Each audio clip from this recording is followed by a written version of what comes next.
Boom, bitty, bitty, bitty, bomba. I ended because y'all were saying that the live was broken.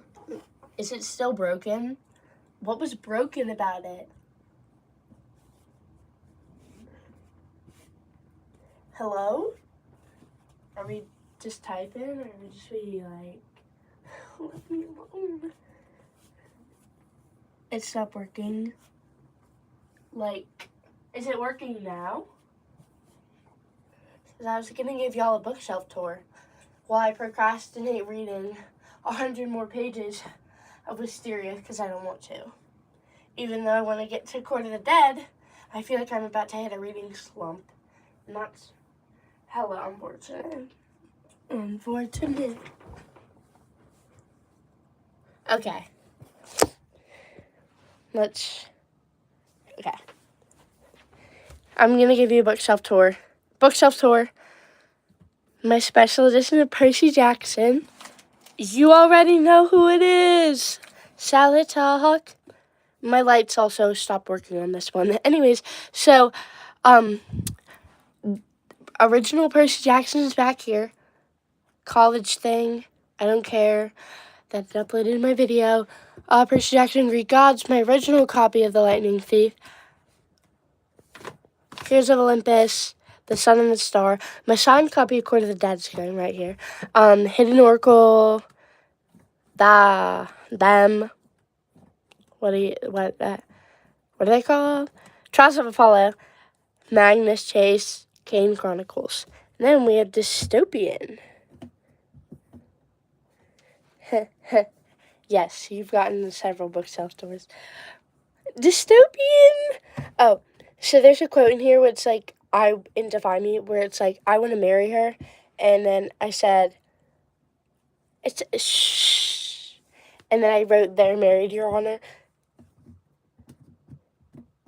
There's a book missing from here, but that's because it's on my TBR. Because I'm not going to read these books. They're just on here for display. They also feel weird, so I don't like that. I don't like it. This one feels like sandpaper. So does this one. This one is smoothie, like a baby. And then, Carnival. I'm asking my mom for a special edition for Christmas. And then, you already know who it is if you've gotten a bookstore before. And now, guys, we might get another bookshelf that goes here, and then we move this. And then I also get a new bed. Don't mind the mess if you're messophobic. But look at my baby girls. Where have you been? I should post on my book channel. But, no. TBR shelf. Inheritance Games. Death Cure in Deeper Waters, Cool Prince, you know the drill. This book, I was going to read it, but instead of reading the Belladonna trilogy, I got 5 pages in, and it really made me mad, so then I got offended, because she couldn't even remember what she was going to ask the girl, and it really PMO. It triggered me. The Prisoner's Throne, Scythe, Divine Rivals, Lights Out, Binding 13, these books that I don't even know if I'm going to read. I think I'm going to wait till I get the first trilogy and then read these. Don't Let the Forest In, Remarkably Rare Creatures, and Court of the Dead with its rip in the back. I taped it together, this is fine. And then Keeper of the Lost Cities with my Funko Pops. Not Bucky. No, baby girl. Okay, Keeper of the Lost Cities, this little turtle,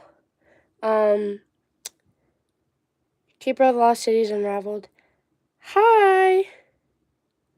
Okay. Keeper of the Lost Cities, Belladonna, and then the next book that comes out, I think it's going to go here, and then when it comes back out in paperback, it's also going to go here. Yeah. Okay. And then Powerless with my Peyton Funko Pop and my Kai Funko Pop. This one deserves an Oscar. Also, these aren't bobbleheads, which makes me mad that Bucky and Steve are. But, she has so many freckles. And I listened to the audiobook of Fearful because I could not read it. I was like, what the hell? Okay. Then this got moved, but I'll probably take it off. All for the game. I mean, all for the gay. So this is Ever After, Song of Achilles, Six of Crows, Crooked Kingdom Special Edition. Minus this, gay. All of them. And then Harry Potter, and then my thrillers. And that's that. That is that. Thank you.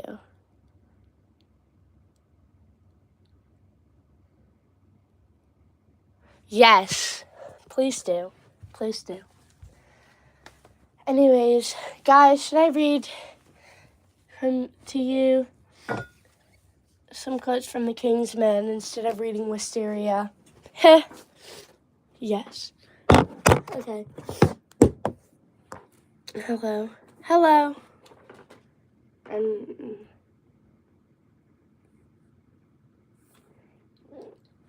It's always I love you and never, if you make me repeat myself, you will not live to regret it. Where have you been? Wait. We should read some quotes from the Sunshine Court instead because, oh, baby girl Jeremy. Baby girl Jeremy. Shotgun to school, and I will if you want me to without any reason. Where's thanks, Jeremy? Please.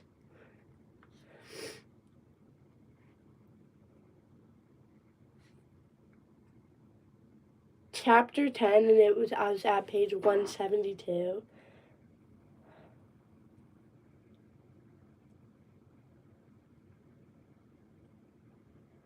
Jeremy, baby girl. Say yes, Jeremy. Okay, I'm going to change my quote too. Thank you. Hello. Okay. But yes, Jeremy lives. Say yes, Jeremy. Yes, Jeremy. How Jeremy did not like fold, I will never understand because you have 𝕁𝕖𝕣𝕖𝕞𝕪 𝕂𝕟𝕠𝕩, whatever his last name is. I gave up saying the French names, okay? 𝕁𝕗𝕁. I would have folded like a table. Kissing one or something. Come on. Where have you been?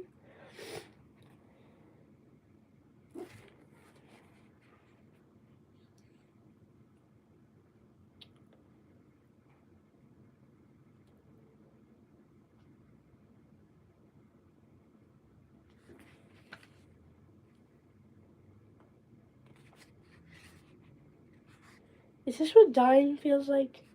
Me too. Hold on.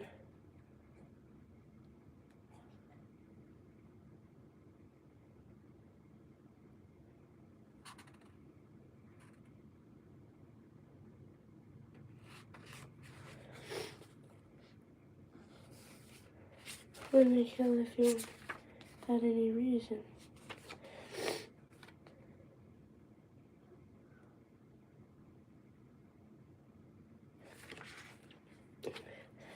They're not fast enough, Andrew said. He had to mean their defense line, so Neil said, I know. Are you tired? Andrew asked. It wasn't concern, Neil knew, but it didn't make it a less confusing question. He hadn't gotten the ball often enough tonight to be tired, but he couldn't say that with Matt sitting 2 feet away from him. Not yet. Then I'm taking my turn, Matt, Andrew said, and Matt turned toward them immediately. Andrew lifted a finger from his racket to point at Neil. You're subbing for Dan. We're subbing Dan for Neil and Neil for you. You're what? Matt stared. We're what? You're limping, Andrew returned. Neil hadn't noticed. Too focused on the ball and the Ravens. He shot a startled look down at Matt's feet, like he could somehow see the source of Matt's pain. Where have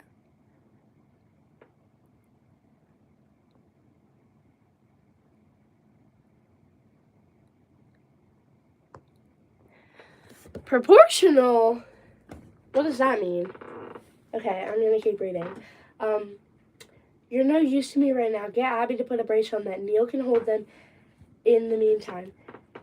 They said all last night that speed was the fatal weakness on their defense line. Neil was the fastest player in Class 1 accuracy, but how Andrew thought that was a feasible solution, Neil didn't know. Neil wanted to point out every reason this was a bad idea, but he didn't have the right to turn Andrew down. I started this game as a backliner, remember? Neil said to Matt, the Ravens put me up against Rico when I stayed with them in December. I know how he moves. 2 weeks of practice don't make you ready to face the best striker in the game. Kevin's the best striker, Neil corrected him. I don't have to be the best backliner to counter Rico. I just have to be faster than he is. We both know I am. Trust me, I can keep him away from Andrew while you rest. Coach will never go for him, Matt said. Tell him he has to, Andrew said, like it was that simple. Maybe it was Andrew's conviction that swayed Matt. Andrew had never given half a damn about this game before and only honestly tried in scattered bursts. That he cared enough to argue now was unexpected and unprecedented. There were still doubts and arguments in Matt's troubled expression, but Matt turned away without another word. As he headed for the door, Neil finally saw the limp in his step. Matt no longer needed to put up an invincible front. He stopped trying to hide how much he was hurting. Matt stopped in the doorway to argue with Mac and Abby. Maybe invoking Andrew's name did the trick, or maybe blah, blah, blah, blah, blah, blah, blah. Or maybe Mac was desperate enough to try anything at this point. Either way, Dan stepped onto the court a couple seconds later. Allison started towards her, assuming she would be traded. Dan called for her to hold her place and took up striker's starting spot for a foul goal. Oh, boys. We're getting deep into this.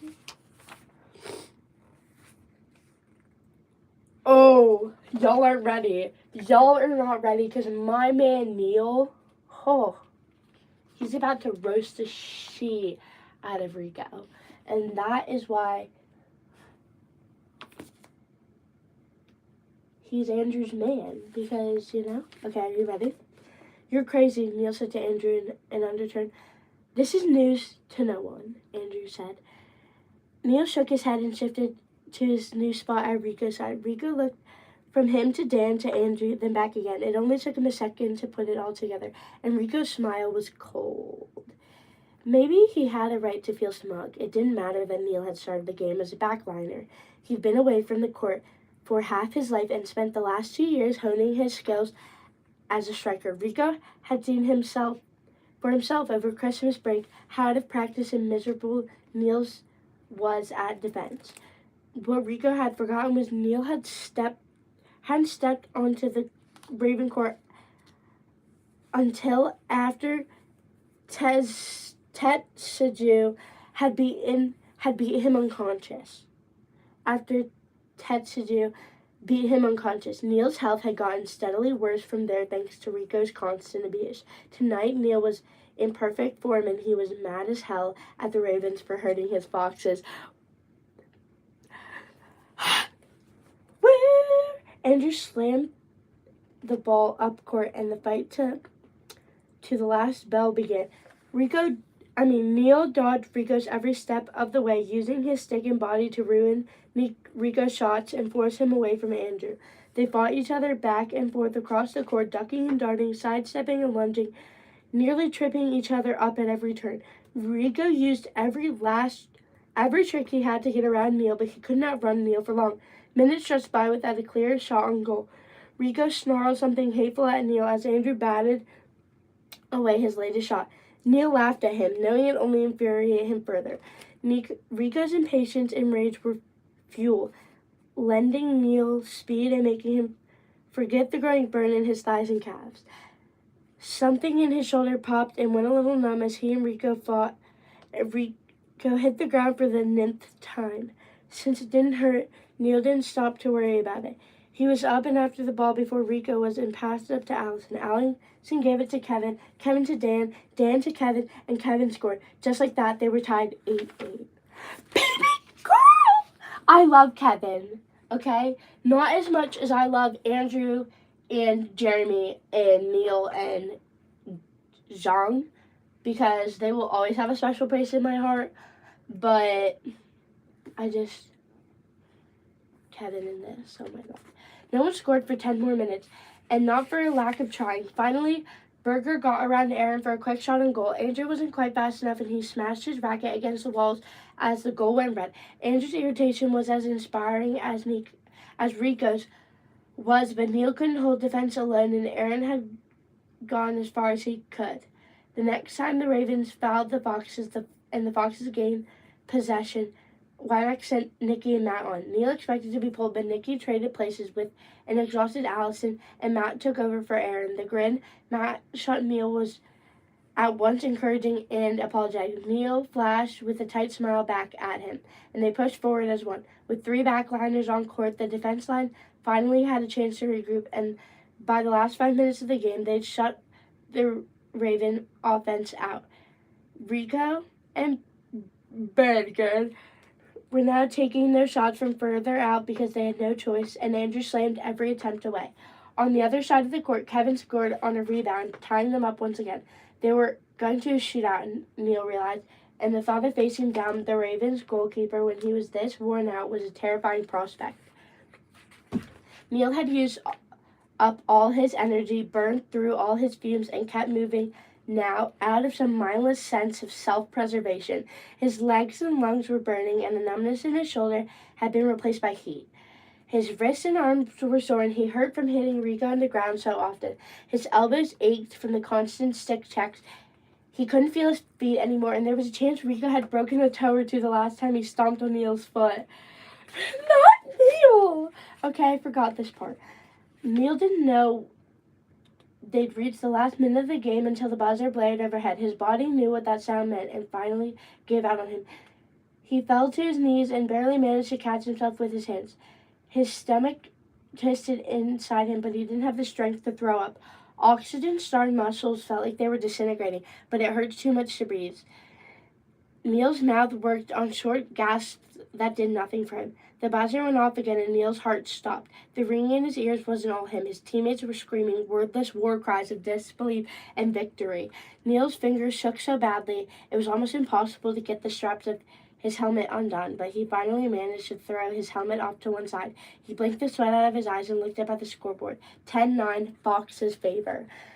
Kevin had scored in the last 2 seconds of the game. Hi. Neil wished he could smile, but it took all his strength just to look at Rico. The Ravens captain and XC King was staring at the scoreboard like he expected it to change. The Foxes were running for each other, still screaming their fool heads off, but the Ravens stood still as stone. It was the first loss in Edgar Allan's history, and they'd fallen to the unlikeliest of opponents. Neil sucked in a deep breath that ripped him open on his way down. I asked you how it feels, but I guess you've always known what it's like to be second, you worthless piece of shit. I fucking love Neil so much. Hello.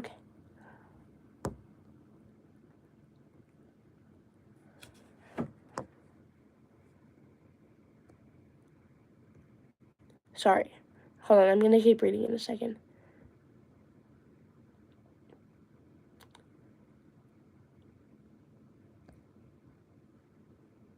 Okay. Hello. Oh, I pinned it, don't worry. But, so, my main man is Will. But my side man, okay, no, I am Jeremy Knox, okay? I am the female embodiment of him, okay? And then Andrew Minyard, Andrew AJM, Andrew Joseph Minyard. Oh, my man. Okay, let's keep reading. Rico finally dragged his gaze away from the board. He stared at Neil, blank-faced and stunned, and then revulsion twisted his expression into something terrible. His racket went up over his head, but it took Neil a moment to realize Rico really intended to take a swing at him. Dan screamed his name from halfway across the court, but there was nothing Neil could do except watch Rico's racket start down. He barely had the strength to breathe. Dodging was out of the question.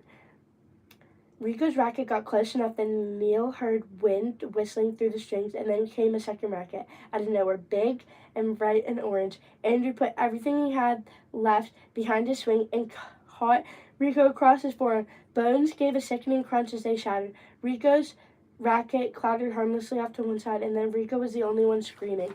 He stumbled a few steps away from them before falling to his knees, holding his arm to his gut.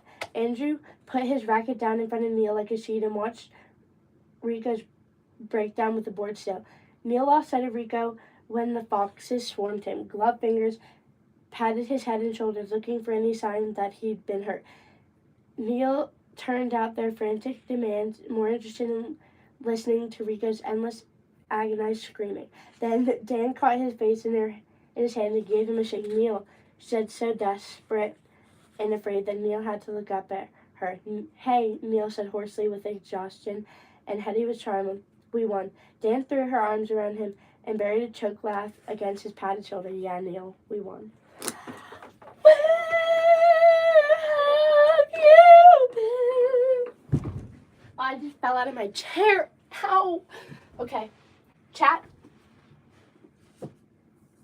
That is one of my favorite books ever. But I'm going to tell you a scene that absolutely almost made me literally start crying. And I'm going to cry thinking about it. In like one of the books in the second trilogy, which is about to be finished because Nora Savick is going to release her next book soon. The Trojans, which are like the Axie team that we follow Jeremy and Jean, and they play for the UCS Trojans. Axie in the second trilogy, which is like the Sunshine Court and the Golden Raven. They watch as the Foxes play the Ravens again for the first time after they won, and the Ravens slammed Andrew back.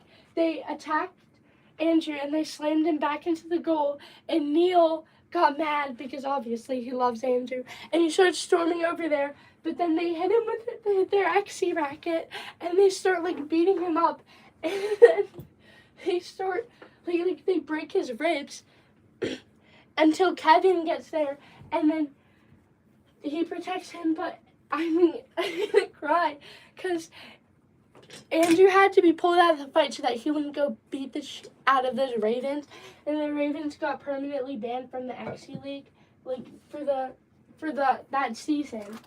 And I was like, and literally, Andrew and Kevin went to go see Jean and Jeremy because they were doing an interview. Kevin was doing an interview with Jean, and Andrew smokes, and he was like, Jean was like to Andrew, he was like, one day you're not going to be fast enough to save him, and that happened, and I was like, my heart broke for Andrew, because I just love him so much. I felt so bad, and my heart broke for Neil, because Axie is his life, and if he doesn't play Axie, then he could get killed by the mafia, and yeah. Bro, we should read more lines from the King's Men, because you already know who it is.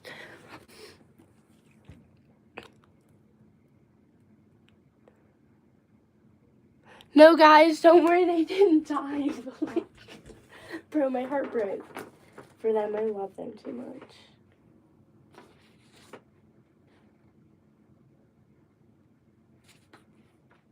Don't joke about such things.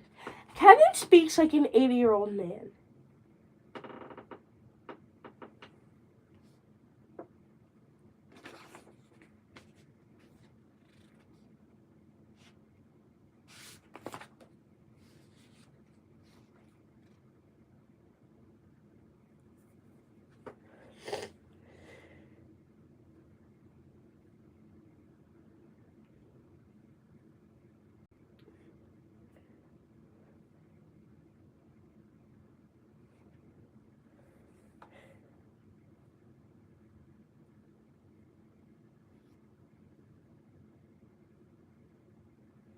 Hater.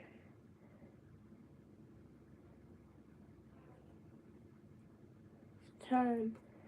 Okay. Wait. I don't even care.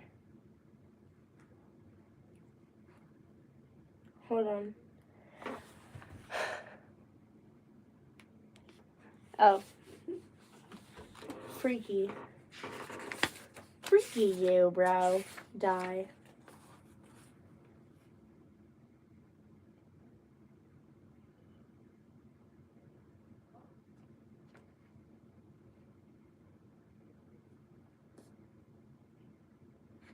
Whose fault is that?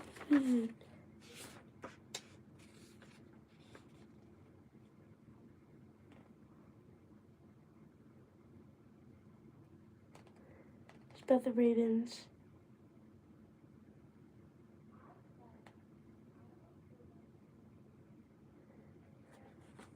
This is your night. Win means you don't know how to lose. This king's, bro.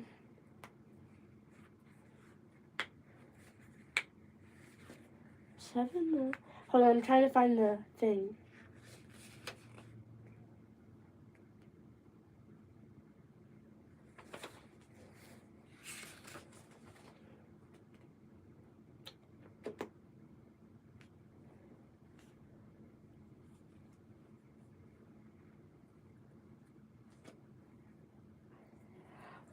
Bro, that was a legendary scene. So if you didn't know, if you have never read all for the game, which I'm pretty sure you guys haven't, Rico broke Kevin's left hand, and Kevin is left-handed, so obviously he played with his left hand. So he had to get back into the XC League, and Kevin is the best player in the XC League. Neil is the fastest. Andrew's the best goalie. Zhang is the best defenseman. And then Kevin is the best player in the XC League. But, Kevin, I'm thinking, hold on. Okay, so he had to train his right hand, and then he trains his left hand every single night so that he could get it back in working. And then in this game, he tapped for second half, or one half of the game, he switched his stick to the left hand for the second half, I think. Even though it would probably hurt. Hold on.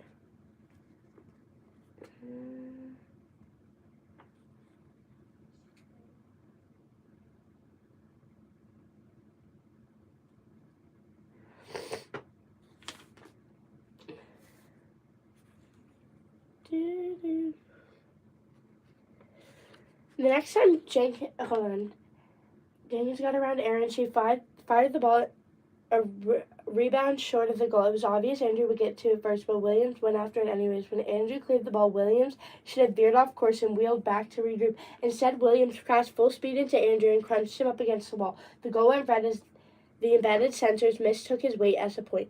The crowd outside was startled to temporary silence. Fouling a goalkeeper was one of the worst offenses in the game. By the time they'd recovered their wits enough to roar, Andrew had already pushed Williams off him. He took a stumbling step away from the wall and rocked to a stop. Goalkeeper's army was meant to protect them from high-speed balls, not rackets and bodies. Andrew had gotten the breath knocked from him. Neil closed the space between them like it was nothing. He didn't remember dropping his racket, but suddenly he had both hands free. He planted them on Williams' shoulder blades and shoved him as hard as he could to throw him off his feet. Jenkins made a wild grab for her teammate, but couldn't stop his fall. And Williams hit his knees hard. Matt hauled Neil back before he could go after him again. I love Neil and Andrew's relationship because you see how they protect. This is all in one game, by the way. Also, literally, poor Jeremy. I'm just going to say it right now. Poor Jeremy, because he could have kissed Jean so many times, but Jean had been taken advantage of so many times that Jeremy said, I can't be the first one to kiss him. And so he was kind of, stuck like that. And so he couldn't kiss him. And then I felt so bad for our baby girl. And Jean didn't kiss him either, even though he's in love with Jeremy, obviously, because who wouldn't be? And I'm not saying that I am. I'm saying that I am Jeremy's wing woman, and I will forever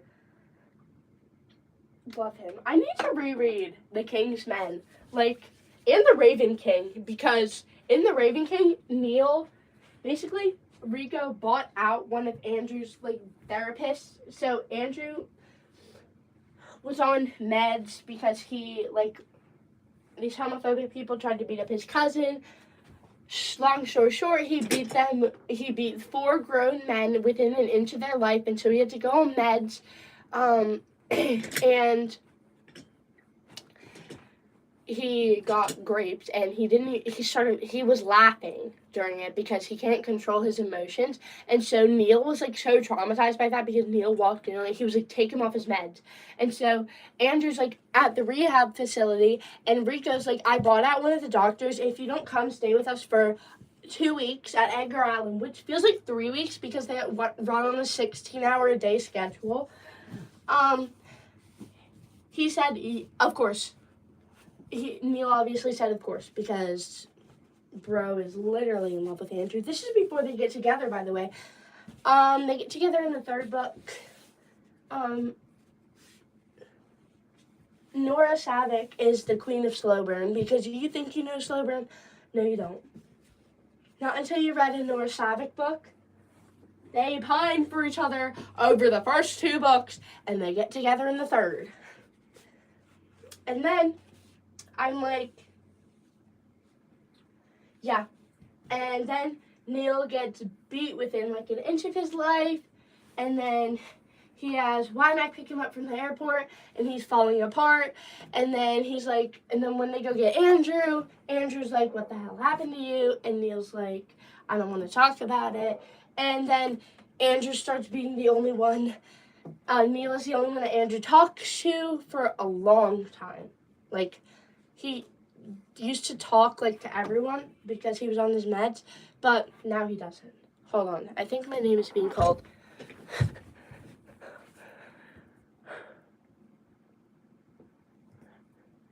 Hold on.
Sorry, I had to, go feed my dogs.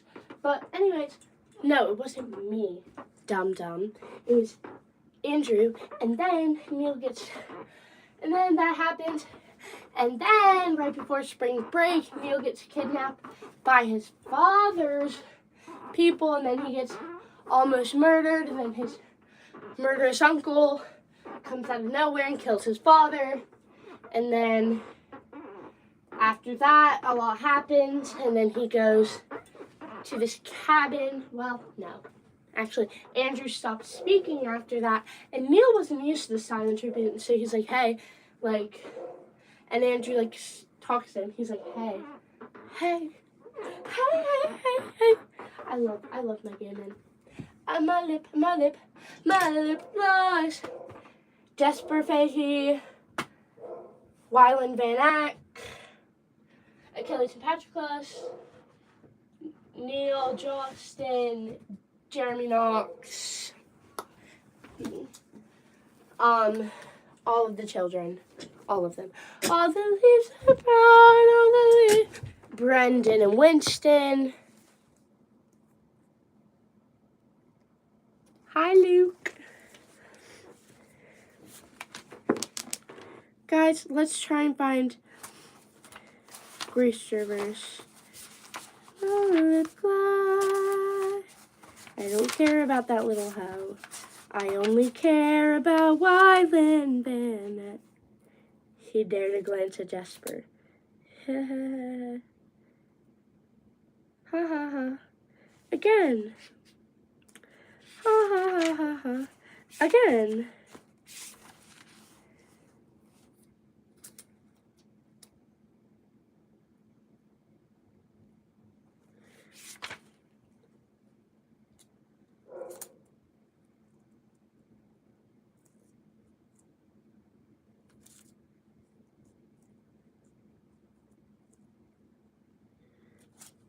I'm gonna cry.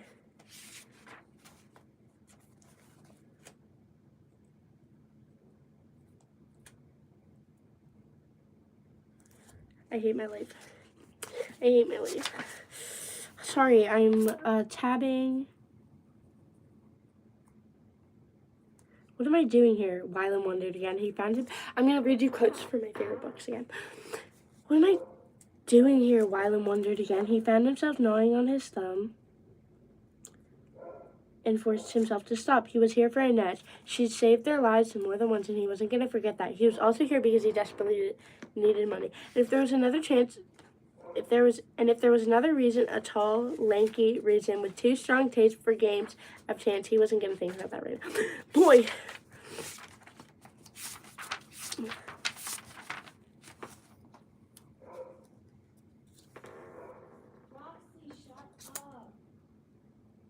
That's my dog, by the way.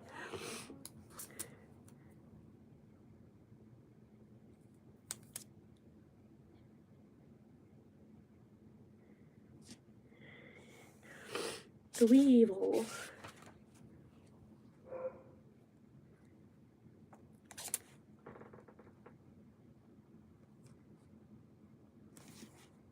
Hold on.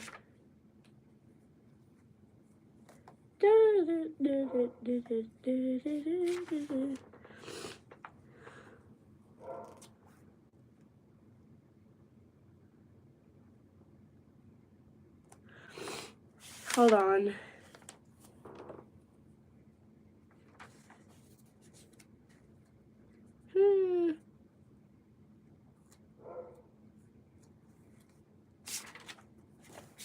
I love my game and just the dregs. Insufferable again. Hold on, sorry guys.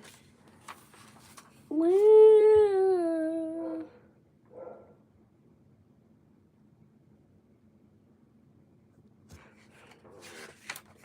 if you want me to, without any reason. Where have you been? I don't care, Nina. Get out. Get out! You need to leave. My lip gloss.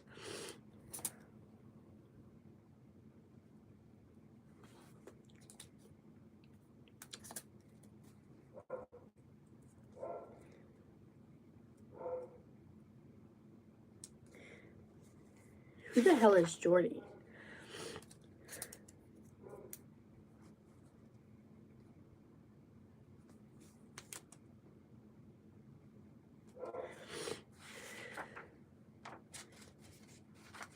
Ew. Ew. Ew. Staring his eyes, obviously staring. All Wyland wanted